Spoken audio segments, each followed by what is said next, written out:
Bom dia, irmãos. Sejam bem-vindos ao nosso culto online. Meu nome é Naoki Fukushima, sou pastor na Igreja Aliança Cristã e Missionária de Atibaia e quero te convidar a abaixar sua cabeça, a fechar os seus olhos para orar ao Senhor nesse tempo, para a gente se concentrar por inteiro nesse culto ao Senhor. Vamos orar. Senhor Deus, quero te agradecer por esse dia. Obrigado porque o Senhor tem cuidado de nós. Te louvamos, Senhor Deus, que nós já estamos além da metade do mês de novembro e nós chegamos aqui porque o Senhor tem cuidado de nós. Queremos te agradecer, Senhor Deus, por esse tempo que nós temos aqui. Que o Senhor possa falar a cada coração que está nos ouvindo e daqueles que ainda ouvirão nos próximos dias, Senhor Deus. Te agradecemos e oramos em nome de Cristo Jesus. Amém. Quero te convidar então a adorar o Senhor, a louvar a esse Deus, a esse Jesus, que tem um nome que é sobre todo nome. Vamos adorar o Senhor.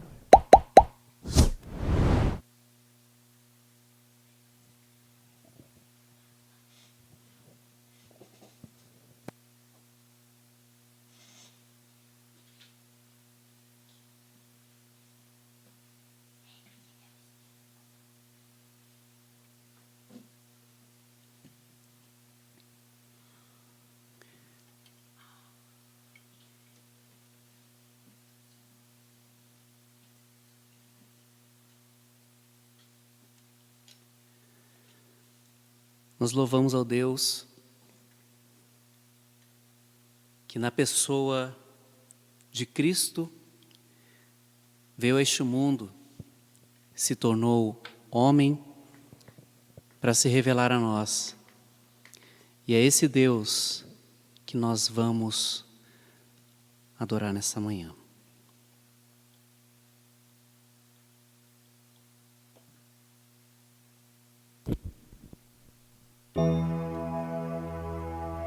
No início eras a palavra,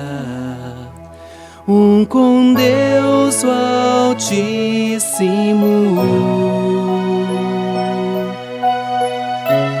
mistério de tua glória, Cristo em ti se revelou.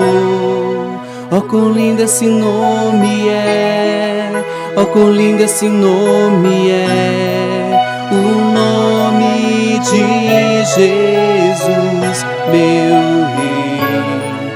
Oh, quão lindo esse nome é, maior que tudo Ele é. Oh, quão lindo esse nome é, nome de Jesus.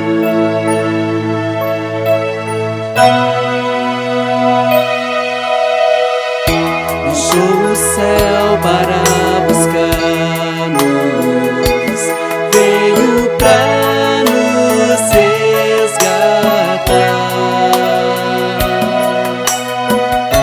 Amor maior que meu pecado, nada vai nos separar. Oh, quão maravilhoso é, oh, quão maravilhoso é o nome de Jesus, meu Rei. Oh, quão maravilhoso é, maior que tudo Ele é. Oh, quão maravilhoso é o nome de Jesus. Oh, quão maravilhoso é o nome de Jesus.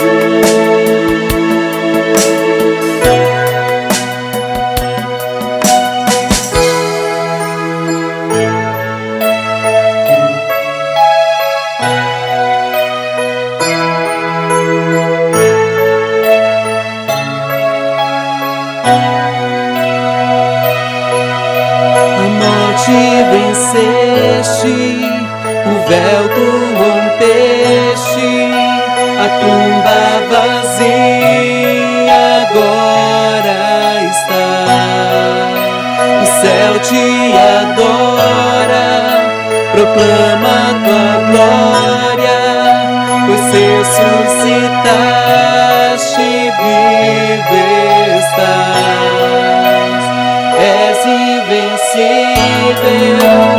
inigualável, hoje pra sempre reinarás. Teu é o reino, tu é a glória, acima de todo nome estás.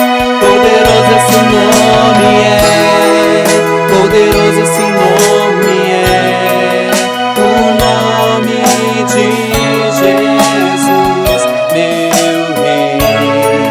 Poderoso esse nome é, mais forte que tudo é. Poderoso esse nome é, nome de Jesus. Poderoso esse nome é, nome de Jesus. Poderoso esse nome é, nome de Jesus.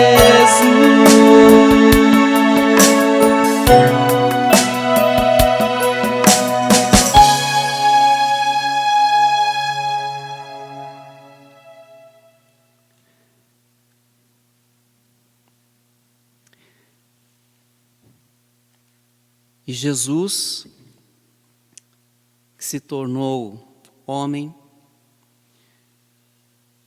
foi servo fiel, obediente, e numa obediência a Deus Pai por amor a mim e a você. Esse Deus, esse Jesus, cujo nome é sobre todo nome, Ele reinará, Ele já reina, e Ele reinará por toda a eternidade. E os anjos dirão: aleluia, aleluia, reina grande, reina sempre o grandioso Senhor.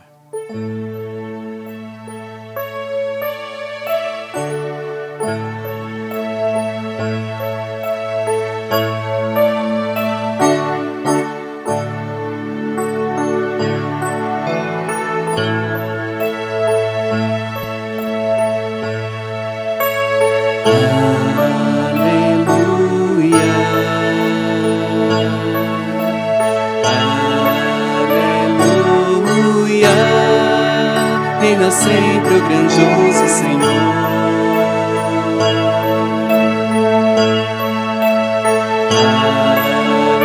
Aleluia,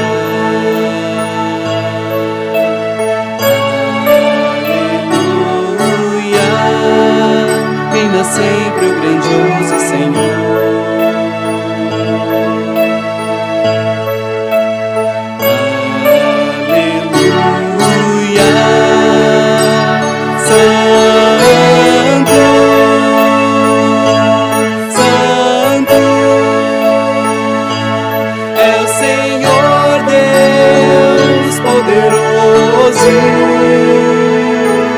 Digna Senhor, digna Senhor, Tu és santo, santo, é o Senhor Deus poderoso. Digna Senhor, digna Senhor.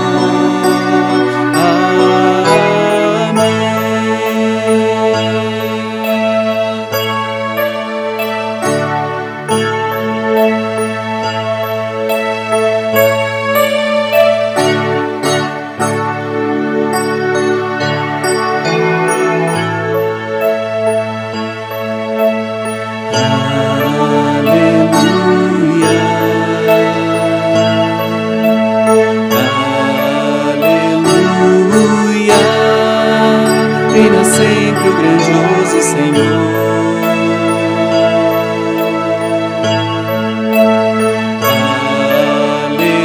Aleluia, santo,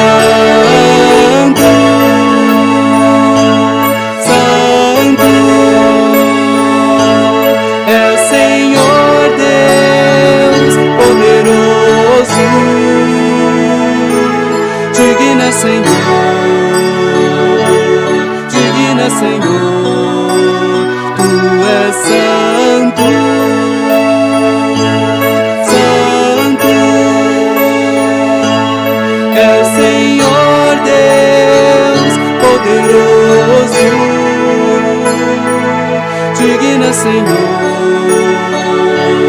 digna, Senhor, Tu és santo, santo, é o Senhor Deus poderoso, digna, Senhor, digna, Senhor.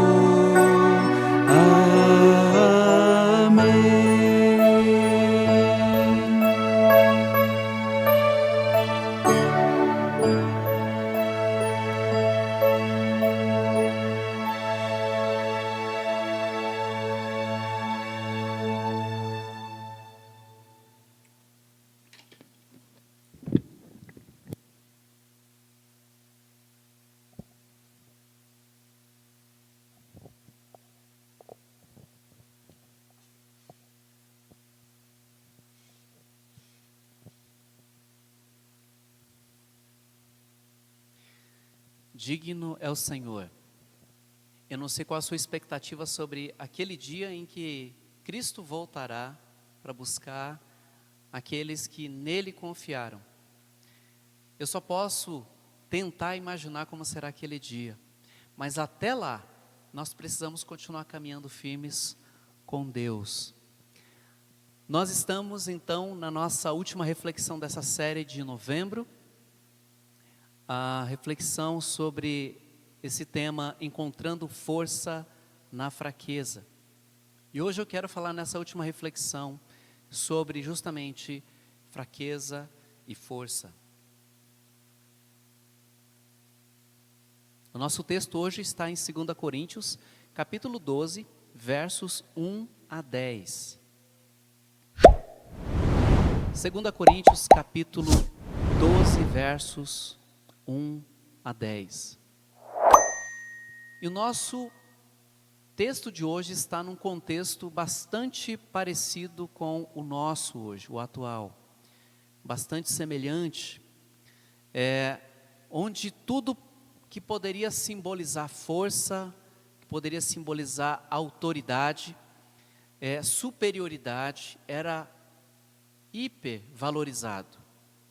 E o oposto disso, fragilidade, fraqueza, era desprezado. E a ideia de fragilidade, dependência e até mesmo fraqueza soa desagradável aos nossos ouvidos. Ninguém gosta de se sentir fraco, ninguém gosta de ser qualificado como fraco. E nós mesmos vivemos sob essa ideia da lei do mais forte, como se tivéssemos que sempre ter razão nas discussões, como que os nossos direitos tivessem sempre que ser atendidos, e quando não são, nós reagimos forte, as pessoas costumam reagir forte. E isso passa bem longe da mensagem, do coração do Evangelho. Mas para explicar, deixa eu ilustrar melhor. Quando a gente pensa em alguém forte, a gente pode imaginar algumas dessas figuras aqui, né? A gente pode pensar num líder, a gente pode pensar numa pessoa que tem ideias brilhantes, uma pessoa que pensa, que é muito inteligente, ou podemos pensar em autonomia, né? Essa figura aí do lado direito, aí da imagem que vocês estão vendo, liderança, tudo isso transmite um ar de força, de resistência. E talvez a palavra que possa resumir, uma palavra agora da nossa época, uma palavra do momento, empoderamento. Empoderamento feminino, empoderamento das minorias. E pessoas não querem apenas se sentir fortes, mas elas querem parecer fortes, demonstrar força. E nós gostamos dessa ideia. A bem da verdade, a gente precisa ser honesto, nós gostamos dessa ideia de ter poder, de exercer influência. Nós gostamos da ideia de ter controle sobre a nossa vida, sobre os nossos caminhos. E os meninos aprendem isso desde cedo. Eu me lembro que na escola, quando eu era criança, na hora da divisão dos times de futebol, os mais fracos eram sempre os últimos. E normalmente eles eram goleiros, era colocado para virar mira de chute dos artilheiros. E eu, na verdade, era um desses, que eram os últimos da fila a serem escolhidos. Nas divisões de sala, para as tarefas, para os trabalhos, para montar grupos de trabalho, os menos inteligentes ou os menos ligados nas coisas eram os últimos a serem escolhidos. E novamente estava eu lá de novo, sendo o preterido ali. Infelizmente isso acontece também no ambiente de igreja. Muitas vezes a performance das pessoas, a oratória delas, a facilidade de falar em público, acabam colocando essas pessoas à frente de outros que poderiam muitas vezes fazer o trabalho melhor do que elas, apesar de não ter característica de líder. E muitas vezes lideranças são escolhidas, não pela maturidade que tem com respeito às coisas de Deus, mas muito mais pela sua popularidade. Isso acontece dentro de igreja também. A igreja não foge a essa regra. E nós vivemos num mundo em que exalta-se força, exalta-se conhecimento, exalta-se inteligência, sucesso, como algo que deve ser buscado com todas as forças. Não estou falando aqui que quem busca conhecer mais, quem busca estar aprendendo, quem busca ter sucesso, está errado. Essas coisas em si não são ruins. A questão é como a gente lida quando essas coisas chegam às nossas mãos, quando Deus nos concede essas coisas. E por essa razão, por essa característica do ser humano, é que quando o povo de Israel estava saindo da escravidão do Egito, caminhando rumo à terra prometida, Deus, ali ele fez um pit stop para fazer refrescar a memória do povo a respeito das leis que eles precisavam lembrar, antes deles entrarem na terra prometida. E a razão pela qual Deus falou isso está justamente revelado no texto de Deuteronômio, capítulo 8, versos 12 a 14. Olha lá, acompanha a leitura. Diz o texto: não aconteça que depois de terem comido até ficarem satisfeitos, quando vocês entrarem na terra, vocês vão comer e vão ficar satisfeitos, de terem construído boas casas e nelas morado, de aumentarem os seus rebanhos, sua prata e seu ouro e todos os seus bens, o seu coração, não aconteça de que o seu coração fique orgulhoso e vocês se esqueçam do Senhor, do seu Deus, que os tirou do Egito, da terra da escravidão. Deus havia alertado o povo de Israel sobre esse grande perigo, o perigo da prosperidade. Às vezes a gente tem medo da necessidade, mas o perigo que ronda a nossa vida, que pode minar a nossa relação com Deus e automaticamente a nossa relação com as pessoas, na verdade é a prosperidade. Essa é a tendência do coração humano, encher-se de orgulho por aquilo que ele mesmo muitas vezes não conquistou, mas foi concedido a ele, pelas conquistas, as experiências. E nem mesmo o apóstolo Paulo, esse homem de Deus, estava isento dessa armadilha, desse perigo. Ele, mais do que a maioria dos judeus de sua época, ele poderia se gloriar de si mesmo em vários sentidos. E a gente encontra isso no livro, na sua carta aos Filipenses, capítulo 3.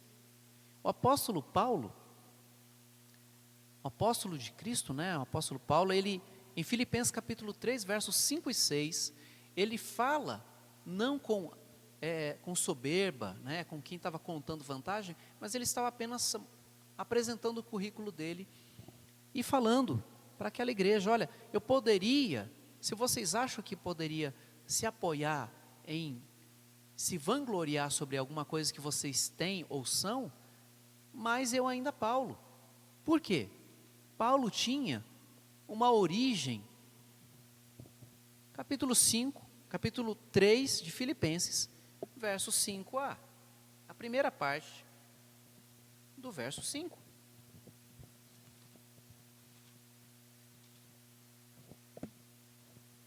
O apóstolo Paulo diz: circuncidado no 8º dia, pertencente ao povo de Israel, a tribo de Benjamim, verdadeiro hebreu, Se alguém tinha, digamos, uma raça pura, alguém que tinha origem inteiramente na linhagem de Israel, esse era Paulo. Paulo, ele seguiu todas as tradições que um judeu tradicional seguia. Paulo também tinha mais uma característica. Paulo tinha um status, diz o verso 5 na segunda parte. Filipenses 3, 5. Quanto à lei, fariseu. O apóstolo Paulo, ele tinha uma posição social, religiosa e política de grande influência. Ele era fariseu, ele fazia parte da elite dos religiosos, dos líderes religiosos judeus. Ele também tinha convicções muito claras, muito fortes. O apóstolo Paulo não era aquele cristão meia boca, ou judeu meia boca. Ele era uma pessoa que tinha convicções fortes. Diz verso 6, a primeira parte: quanto ao zelo perseguidor da igreja. O apóstolo Paulo, ele foi um homem que no livro de Atos, capítulo 9, nós vamos encontrar ali o que Paulo foi capaz de fazer em nome da sua fé, em defesa da fé judaica. E diz ali capítulo 9, versículo 1, que o apóstolo Paulo, ele respirava morte contra os cristãos. E ele, tão convicto da sua fé judaica, que a sua mente e coração foi capaz de planejar perseguição ferrenha contra os cristãos, a ponto de pedir cartas para a sinagoga, para que ele pudesse ter autorização de ir até outra cidade e trazer preso os cristãos. E Paulo também tinha uma alta moralidade. Ele não era moralista, mas ele era uma pessoa que ele podia falar sem medo, que ele cumpria a lei todinha. Segunda parte do verso 6, quanto à justiça que há na lei, irrepreensível. O apóstolo Paulo, ele era um homem que tinha um currículo invejável. Paulo tinha o que a maioria dos judeus desejavam ter ou ser.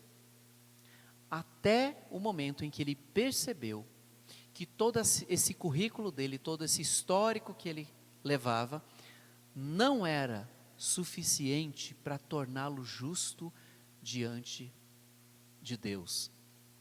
E o apóstolo Paulo revela isso nas suas próprias palavras, numa outra carta que ele escreve aos Efésios. Efésios 2, 8 e 9. Agora o novo Paulo, transformado, não mais agarrado às suas tradições e conquistas, ele diz: pois pela graça de Deus vocês são salvos por meio da fé. Isso não vem de vocês, mas é um presente dado por Deus. A salvação não é um resultado dos esforços de vocês, portanto, ninguém pode se orgulhar de tê-la. O apóstolo Paulo, que antes confiava na sua religiosidade impecável, exemplar, ele entendeu que a salvação é unicamente pela fé em Cristo Jesus, não por meio de obras, mas por um ato de graça de Deus a todo que se aproxima dele, tendo fé em Jesus Cristo como o único caminho, como a única verdade, a vida. Mas mesmo Paulo, tendo tido essa transformação, essa experiência grande na sua vida, ele, estando convencido de que a salvação é um presente imerecido, por isso se chama graça, ele continuava vulnerável ainda à armadilha da soberba, do orgulho. E é esse Paulo que nós descrevemos até aqui. Esse Paulo, descrito no livro de Atos, e que ele se revela nas suas demais cartas. Ele escreve então agora essa carta à igreja de Corinto, essa segunda carta à igreja de Corinto. Ele compartilha de uma experiência sobrenatural. Capítulo 12 de 2 Coríntios, versos 1 a 4, ele nos conta que experiência foi essa.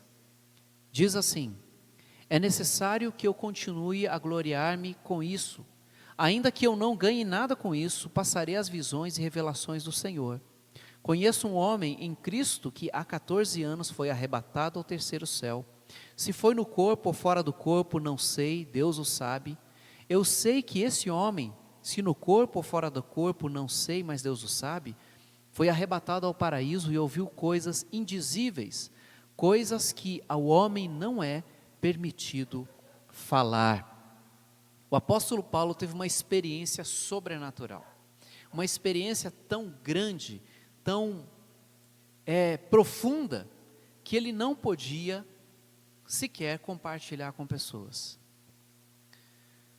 O apóstolo Paulo, ele teve visões e revelações diretamente da parte do Senhor.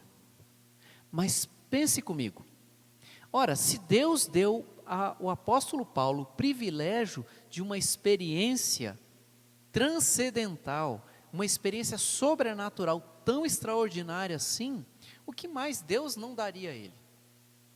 É uma pergunta lógica. O que é que Deus poderia negar ao apóstolo Paulo?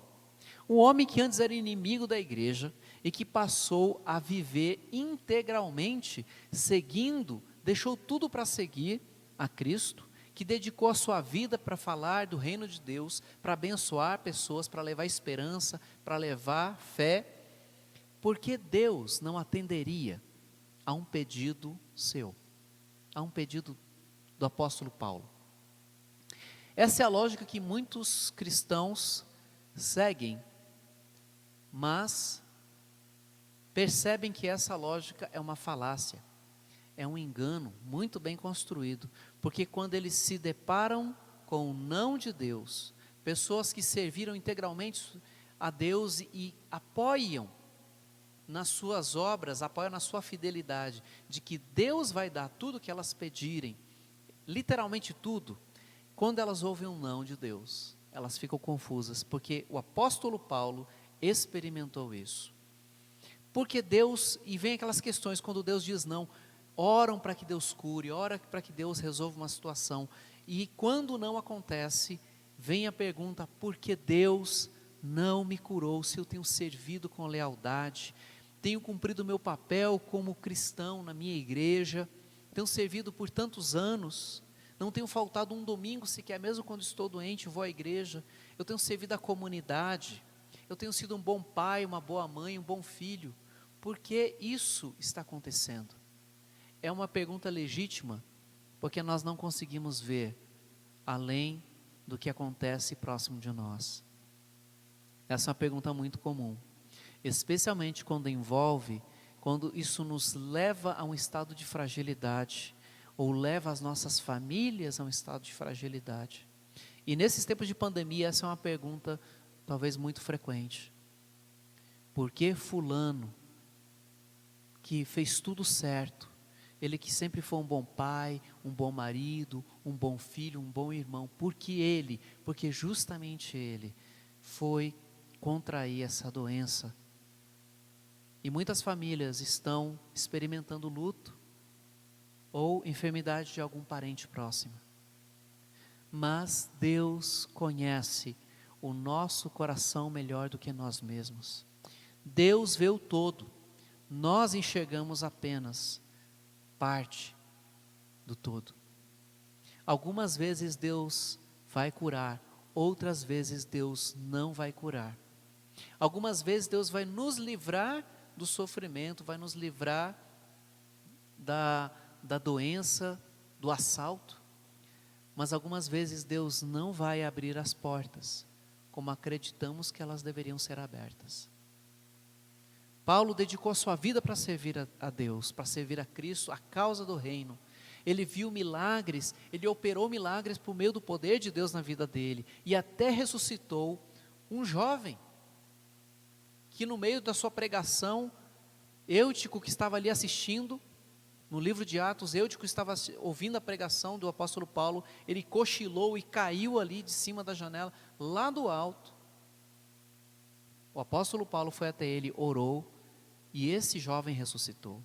O apóstolo Paulo viu muitas coisas, ele fez.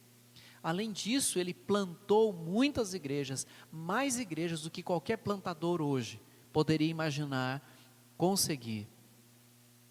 Ele passou por naufrágios, passou por prisões, passou por torturas, teve experiência de livramentos, levou muita gente a conhecer o amor de Deus.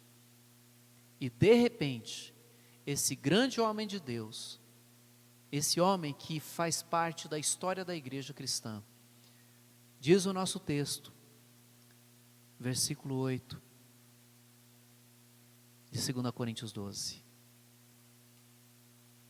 3 vezes roguei ao Senhor que o tirasse de mim. O apóstolo Paulo, além de estar lidando com essa situação difícil, ele orou a Deus, roguei ao Senhor que o tirasse de mim, que tirasse aquele sofrimento, aquela dor. Ele pediu para que Deus removesse aquilo que ele chama de espinho na carne, diz no verso 7. Verso 7 diz o seguinte, perdão, não aparece aí o slide, mas deixa eu ler aqui. Verso 7 ele diz: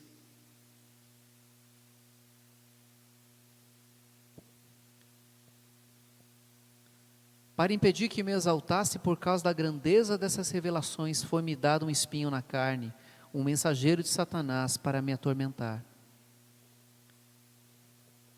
A Bíblia não revela, há muitas interpretações para o que significa esse espinho. Alguns dizem que eram os perseguidores de Paulo, outros dizem que era uma enfermidade no corpo de Paulo. Há interpretações também de que Paulo estava sendo atormentado pelos demônios, porque ele estava fazendo a obra de Deus, então ele vivia atormentado, atacado. Ele não era possesso, é diferente, mas ele era oprimido. Há muitas interpretações sobre isso, mas independente do que tenha sido esse espinho na carne de Paulo, o apóstolo Paulo, ele rogou a Deus, e essa palavra rogar, significa não apenas assim pedir, mas significa clamar com profundidade, como quem está sofrendo muito. E a resposta que Deus deu ao apóstolo Paulo nesses 3 clamores, foi o mais inesperado talvez. Diz o texto que Deus responde: mas ele me disse, a minha graça é suficiente para você, pois o meu poder se aperfeiçoa na fraqueza. Paulo não tinha dificuldade alguma de falar desse ponto fraco dele, como muitos considerariam, ponto fraco do seu ministério. Puxa, Paulo que orou pelos outros, que foram curados, Paulo que andou tanto pregando a palavra de Deus, Paulo que foi chicoteado, Paulo que passou por naufrágio e sobreviveu, agora ele não consegue cuidar de si mesmo. O apóstolo Paulo, diante da negativa de Deus, diante do momento de fraqueza dele, ele se atentou a 2 pontos que eu quero tratar com vocês hoje aqui. 2 pontos dos quais ele tirou força no meio da sua fraqueza. Em primeiro lugar, o apóstolo Paulo, ele se rendeu, ele entendeu que ele precisava se render a Deus. Novamente o verso 7. Para impedir que eu me exaltasse por causa da grandeza dessas revelações, foi-me dado um espinho na carne, um mensageiro de Satanás, para me atormentar. Creio que se Paulo fosse um dos crentes de hoje, ele diria assim: eu não aceito, eu repreendo, eu determino. Mas Paulo não fez isso. Paulo se rendeu aos cuidados de Deus, mesmo sem entender o que Deus estava fazendo. Ele sabia o propósito de Deus, mas ele talvez não pudesse entender por que tinha que ser por esse caminho. Ele entendia para quê. Talvez a gente pense: puxa, mas Paulo será que estava sendo insubmisso a Deus, para Deus ter que dar uma dura nele assim? Em que ele estava precisando amadurecer? Esse homem que já conhecia tanto, que já andou tanto e falava tanto sobre Jesus e conhecia, o que ele mais precisava aprender? Mas Paulo tinha clara consciência disso. O apóstolo Paulo diz: para impedir que eu me exaltasse por causa da grandeza dessas revelações. Paulo sabia que o coração dele não era perfeito. Se por um lado, a vida longe de Deus nos cega com respeito ao nosso pecado, com respeito às nossas fragilidades, com respeito às armadilhas às quais nós estamos sujeitos a cair, quando a gente encontra o Evangelho, quando o Evangelho nos encontra, ele abre os nossos olhos para a realidade de quem nós verdadeiramente somos. O Evangelho nos faz enxergar quem a gente verdadeiramente é. Todo aquele que anda perto da luz percebe em si mesmo que há muita coisa para ser mudada, muita coisa para ser transformada, muita coisa que ainda não deveria ser. Paulo tinha consciência disso. E Deus nos conhece melhor do que nós mesmos. Às vezes a gente usa aquele grande argumento, aquele velho argumento, diz assim: o que eu fiz para merecer isso? Muitas vezes não é questão de mérito, é Deus trabalhando na nossa vida. Porque nós temos uma tendência, todos nós temos uma tendência a nos tornarmos orgulhosos pelas nossas conquistas ou experiências. E o momento mais perigoso da jornada do discípulo de Cristo não é no calor das batalhas. O nosso momento mais perigoso da nossa vida é justamente o momento de vitória. O rei Davi caiu no pecado do adultério quando os reinos em volta já haviam sido dominados. A maioria dos reinos. E diz, segundo Samuel capítulo 11, que ele, nos tempos em que os reis saíam à batalha, Davi estava no palácio. Davi havia baixado a guarda e foi justo ali que ele caiu, quando a soberba sorrateiramente entrou no coração de Davi. Foi no auge da carreira que grandes homens caíram, inclusive homens de Deus. Um dos maiores pregadores da palavra de Deus da modernidade, um homem chamado Billy Graham. Ele viajou praticamente por todos os continentes do mundo, pregando a palavra de Deus, anunciando a salvação em Jesus Cristo. E é interessante que em cada hotel em que ele ia se hospedar, antes de entrar no quarto, alguns ou alguém da sua equipe, ele vasculhava o quarto, guarda-roupa, debaixo da cama, atrás da porta, no banheiro, para se certificar de que não havia nenhuma mulher escondida ali. Billy Graham, ele tinha consciência de que ele não era forte o suficiente para vencer tudo sozinho. Ele tinha clara consciência e por isso ele tomava essas precauções. O apóstolo Paulo também entendeu que aquela situação que Deus não mudava tinha algum propósito de Deus e ele sabia no fundo do seu coração que era para que ele não se tornasse soberbo. Billy Graham, como o apóstolo Paulo, não brincavam com o pecado da soberba. Por isso, muito cuidado naquilo em que você é bom. Porque o pecado da soberba é real. Ele faz você acreditar que você não precisa orar tanto quanto você necessita de fato. Ele faz você achar que não precisa conhecer mais a Deus, porque já teve grandes experiências. Que você não precisa ler a Bíblia, porque você já aprendeu. Faz você achar que você é inatingível, que você é infalível. Mas isso é um grande erro. O apóstolo Paulo entendeu que ele precisava se render a Deus, para deixar Deus podar ainda seu coração, polir, moldar. O apóstolo Paulo não confiava em si mesmo, nem na sua força, muito menos no seu histórico. Há quem diga que as glórias do passado não podem garantir vitória para o presente e para o futuro. O apóstolo Paulo sabia que aquela situação incômoda na vida dele tinha a mão de Deus, estava ligada à vontade de Deus. E assim como o ouro passa pelo fogo para ser purificado, o nosso caráter também só vai ser forjado quando nós passarmos pelos desertos da vida. Não é no palácio em que o nosso caráter é forjado, é no deserto. Foi no deserto que Davi aprendeu a amar a Deus. Foi ali que ele escreveu os mais belos salmos. Foi ali no deserto em que Moisés se tornou um homem com um caráter aprovado por Deus. Foi no deserto que Jesus Cristo foi aprovado e reconhecido como o Filho amado em quem Deus tem prazer. Por isso, as esperas, as frustrações, as fraquezas, os momentos de fragilidade e até as derrotas momentâneas são instrumentos de Deus, não para nos destruir, mas para nos ensinar. E o que o apóstolo Paulo aprendeu com isso? Que o não de Deus é melhor que o meu sim.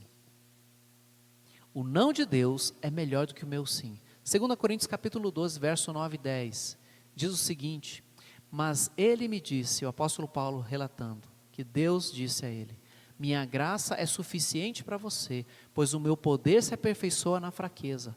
Portanto, eu me gloriarei ainda mais alegremente em minhas fraquezas, para que o poder de Cristo repouse sobre mim. Na primeira leitura parece que Paulo estava assim, ele era um cara muito resistente ao sofrimento. Passou por naufrágio, apanhou, foi preso. Então pode soar que ele era um cara muito forte. Num certo sentido ele era forte, sim. Mas se a gente ler atentamente o verso 8, a gente vai perceber que aquela situação não era apenas desconfortável, mas tinha um propósito maior. O apóstolo Paulo ora 3 vezes pedindo para que Deus tirasse o espinho de sua carne, para que o livrasse daquela situação. Paulo já não aguentava mais. Paulo, ele suportou apanhar, suportou ser mal falado, ser acusado falsamente, mas aquela era uma situação que pesava, e que Paulo estava clamando: Deus, livra, tira isso de mim, afasta isso de mim. E algumas versões dizem que ele suplicou, rogou.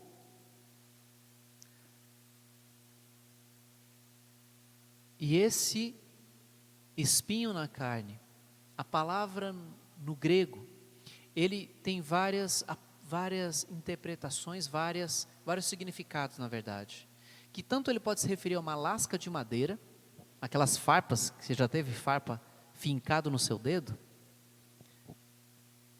é usado também como espinho de planta, referindo a espinho de planta, como também ele é usado para aquelas estacas de madeiras pontiagudas, enormes, que eram usadas para tortura de prisioneiros, usados inclusive para empalar os inimigos. Se você já teve farpa de madeira no dedo, sabe como dói, como inflama, como incomoda. Mas Paulo estava passando algo muito mais profundo, algo mais doloroso. E a resposta de Deus foi: a minha graça te basta. É interessante que Deus não disse assim: não, Paulo, a minha resposta é definitivamente não. Não insista. Mas a resposta foi: a minha graça te basta. A minha graça é suficiente para você, Paulo. Acredite, isso é o necessário agora. Muitas vezes Deus não vai nos tirar da fornalha. Ele não vai nos tirar da cova dos leões. Mas Ele vai nos sustentar. Ele vai permanecer conosco, ao nosso lado, nos fortalecendo, nos ajudando.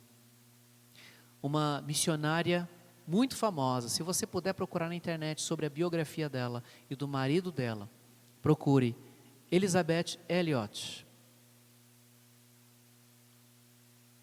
Essa mulher que junto com seu marido e os outros 4 casais foram pregar o evangelho para uma tribo, o Aldani, que não havia tido contato com a civilização externa, O marido dela foi morto antes mesmo que pudesse falar do amor de Deus. E essa mulher com o seu filho permaneceu naquela tribo.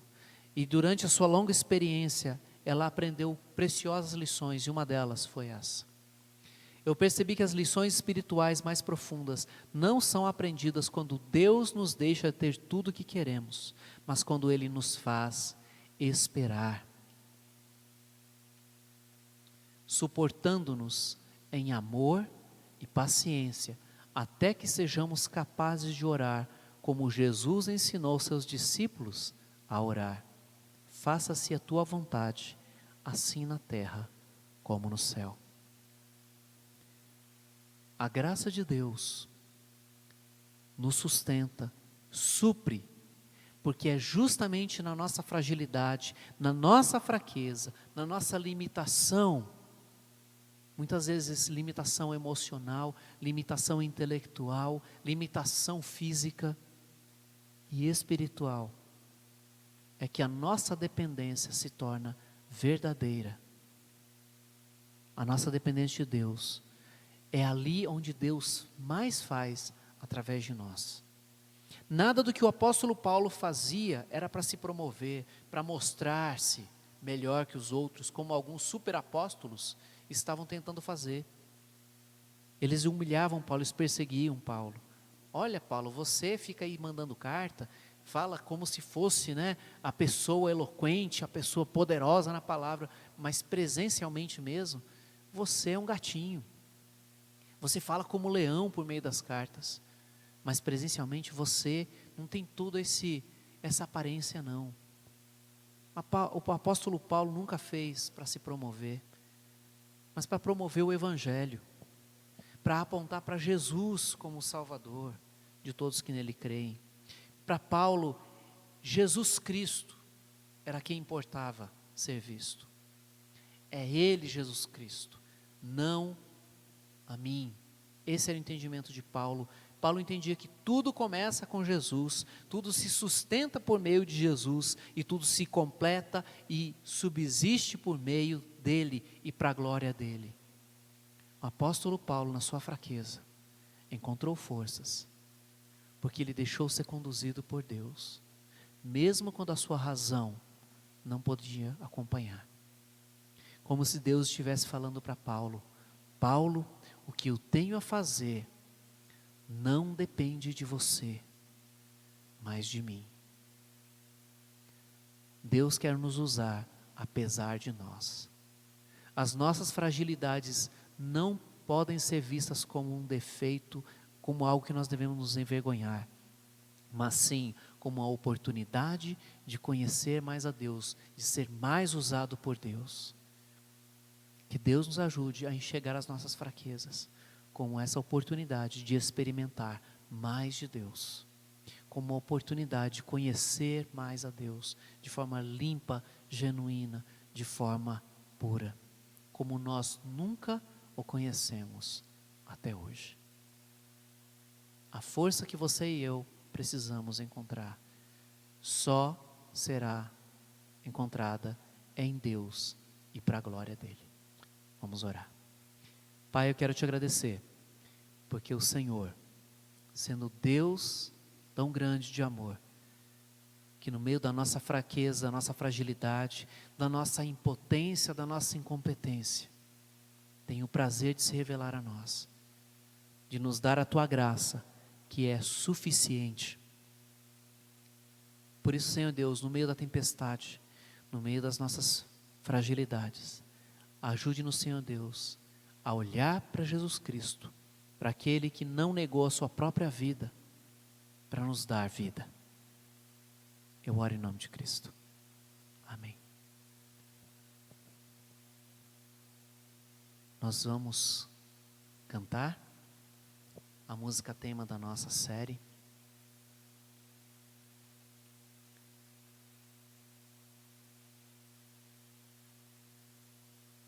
E gostaria que você pudesse meditar. Preste atenção. A letra não vai ser projetada, mas ouça com atenção.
tuas mãos,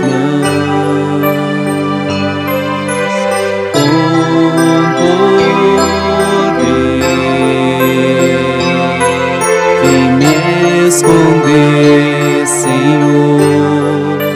Se o trovão e o mar se erguendo vem, sobre a tempestade eu voarei, sobre as águas tu também sei, descansarei, pois sei que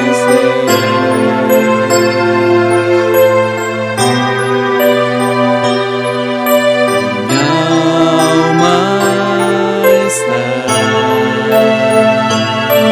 segura em ti. Sabes bem, em Cristo firme está.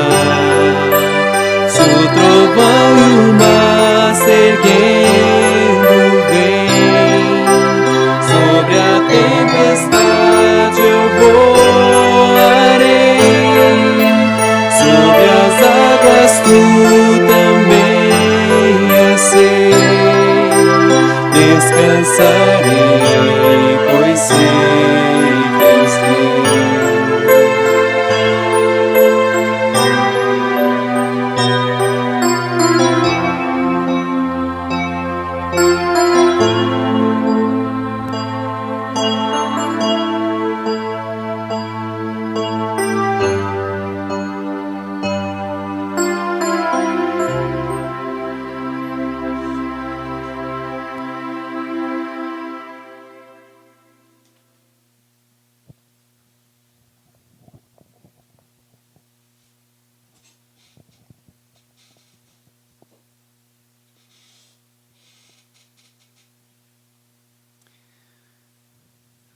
Que na tempestade a gente possa lembrar que Ele é Deus. E sendo Deus, Ele está no controle de todas as coisas. Quero passar rapidamente aos avisos. Acompanhe aí na tela.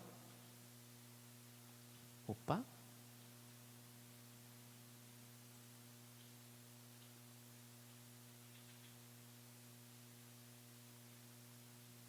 Estamos já chegando lá nos avisos. Bom, enquanto estamos ajustando aqui o slide, quero falar para você que ainda não está inscrito no nosso canal, que possa se inscrever e ativa o sininho para você receber as notificações. Os nossos cultos online vão continuar para poder alcançar você que está longe, para que você possa compartilhar com os seus familiares. Tá ok? Então, inscreva-se no canal, ativa o sininho. Será que agora vai? Opa, agora foi. Ótimo. Agenda da semana, fique atento aí. Temos culto de oração em 2 dias, em 3 momentos diferentes. Então, são 3 grupos diferentes. O primeiro, na quarta-feira, às 19 horas, o culto de oração online. Nós conseguimos reunir as pessoas de longe. Então, nós temos nesse dia, na quarta-feira, na quinta-feira nós temos em 2 horários. O primeiro grupo se reúne às 19 horas. O terceiro grupo, o segundo grupo nessa quinta-feira, que é o terceiro grupo da semana, se reúne às 20h15 em reunião para orar. Então, se você tem algum pedido de oração, tem uma necessidade, tem algum conhecido que está enfermo, está passando alguma luta, manda para nós, o seu pedido de oração. O telefone, acho que não apareceu, mas o telefone anota aí, DDD 11 98111 7219, tá? Repetindo, código 11, telefone 98111 7219, manda para mim o WhatsApp, esse é meu WhatsApp, e nós vamos orar por você, nós queremos partilhar desse momento junto com você. Você não está sozinho nessa luta, nós queremos orar com você como igreja. Próximo aviso, sexta-feira, nessa sexta-feira, agora confirmado, Sandra e Monique, que estão dirigindo o pequeno grupo lá em Extrema. Estamos online ainda, mas eles estarão se reunindo às 20h15 nessa próxima sexta agora, tá ok? Então deixa anotado aí na sua agenda do celular, sua agenda de papel aí. Ótimo, agora um aviso muitíssimo importante. Nos próximos domingos, nós começamos hoje o nosso culto presencial, estamos retomando o nosso culto presencial, e nós estamos então aí com a programação dos próximos 2 domingos. Hoje, culto presencial, nós vamos pular a próxima semana, o culto vai ser online, totalmente online o culto, tá? Ninguém vai estar lá na igreja, então, se você aparecer, você vai dar com a porta fechada. Então, próximo domingo, às 10h25, como nós sempre temos feito, culto online, tá ok? Então, anota aí, nós vamos ter um pregador de fora, o pastor Akira Ikuno, vai trazer a palavra, uma reflexão na palavra de Deus para nós. Então, esteja anotando aí, anote aí na sua agenda. E no outro domingo, dia 6/12, aí sim nós vamos ter o culto presencial às 9h30, tá ok? Então, você que vai participar, manda um WhatsApp falando assim: pastor, eu quero participar do culto, tá? E fique sabendo assim que você estará ocupando uma cadeira, porque tem números limitados ali de cadeiras, estamos restritos a 60% do espaço, né? E por conta do tamanho dos assentos, a gente não cabe muitas cadeiras ali, tá ok? Então, fique atento com isso. E para o culto presencial, nós queremos observar as normas de segurança, tá ok?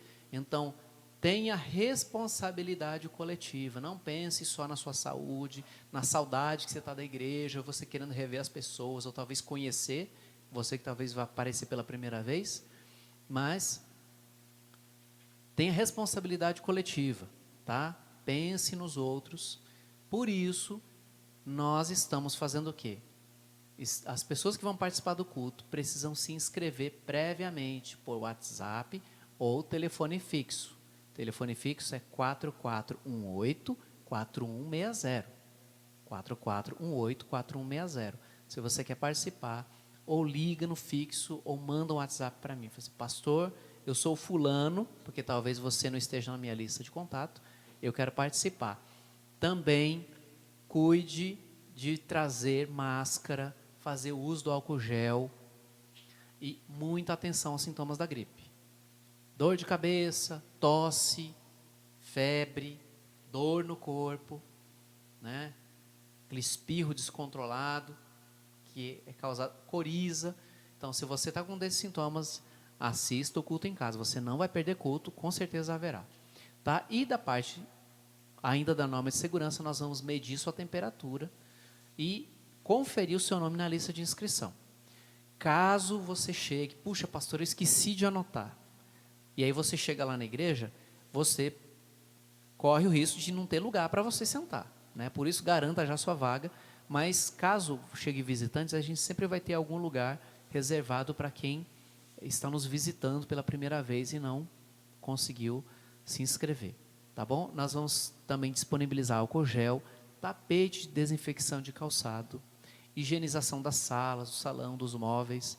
Então, fique tranquilo que nós, como igreja, estamos cuidando devidamente disso. Portanto, esses são os nossos recados, né? Então, o nosso desejo é que você tenha uma semana abençoada, né? Deus guarde a sua saúde, que Deus preserve a sua família. E se você está passando por um momento de grande luta e quer que alguém ore por você, manda o seu pedido de oração. Tá ok? Então, gostaria de convidar vocês então para orarem. Vamos fechar os nossos olhos e pedir a bênção de Deus sobre toda essa semana. Vamos orar. Que a graça do nosso Senhor Jesus Cristo, o amor de nosso Deus e Pai, a comunhão e a consolação do teu Santo Espírito, seja sobre todos nós aqui, desde hoje e para todos sempre. Amém. Você que mandou um alô no chat, que Deus também te abençoe, né? Nós temos toda semana aí seu Dori, Dona Edna, os irmãos de Extrema, os irmãos de Brasília, inclusive também nos assistindo. Que Deus os abençoe e tenha uma semana diante do Senhor.